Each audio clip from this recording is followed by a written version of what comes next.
what's coming out of the academic left, mainly postmodernism. Do you think that has a particular place in the doctrinal system, mainly people wanting to be subversive but not rock the boat, or do you think there's some other explanation for that?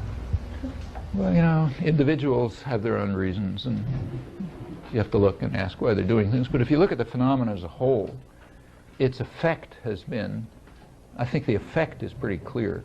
It allows people to take a very radical stance, you know, more radical than thou, but to be completely dissociated from anything that's happening for many reasons. One reason is nobody can understand a word they're saying, you know? So they're already dissociated. It's kind of like a private lingo, and it's very, you know, there's a lot of material reward that comes from it. Like if you're part of that system, you can run around to conferences and get big professorships and, you know, all this kind of stuff. So there's a lot of sort of conventional material reward, and it has this very radical look to it, so you feel, you know, well, let me just give you an example.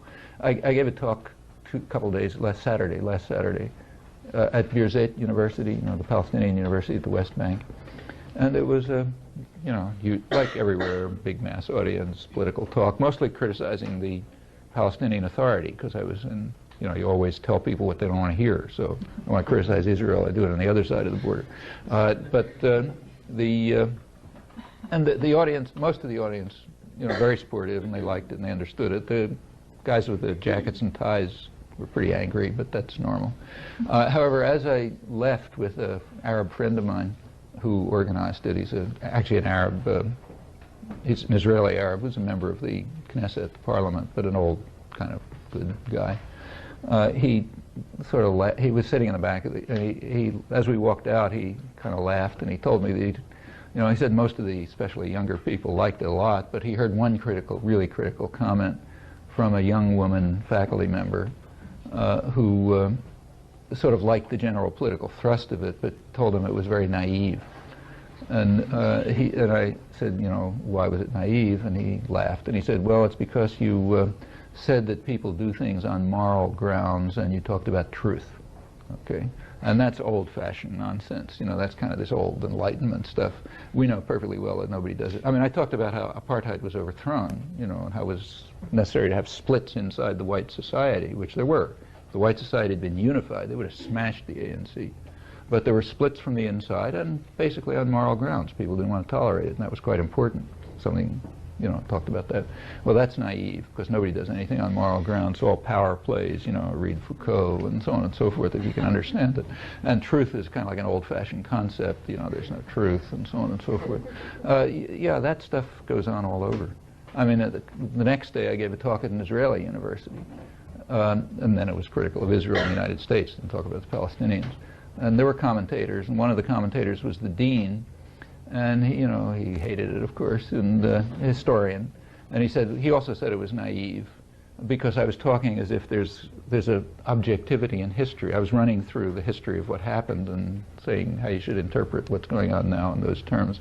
It is complete naive. I mean, everybody knows there's no objectivity and there's no truth, and it's this narrative and that narrative and so on and so forth. That's very convenient. It sounds very radical, you know, and it's extremely convenient. You can beat people over the head with perfect, you know, self-confidence, because there's no reality anyway, and it's just their narrative and your narrative. In the third world, it's particularly grotesque in my opinion. It's bad enough here. I don't like it here or other rich countries. But when you get to third world countries, it's really grotesque, because the, you know, there the separation of the radical intelligentsia from popular struggle is a much more, you know, it shows much more dramatically. I mean, people are much poorer and they're suffering much more, and these guys are usually very rich, in fact, often, and it's ugly. But I think it has served a function. I don't want to say that the people who are involved in it necessarily do it for this reason. In fact, I know extremely good people who are very active and, you know, I respect and like and so on, who are right in this stuff. I don't know why, but that's means something to them. But as a general phenomenon, I think that's the way it's worked. It's worked as a way of insulating sectors of a kind of radical intelligentsia from popular movements and actual activism, and it served as an instrument of power. I suspect that's the reason.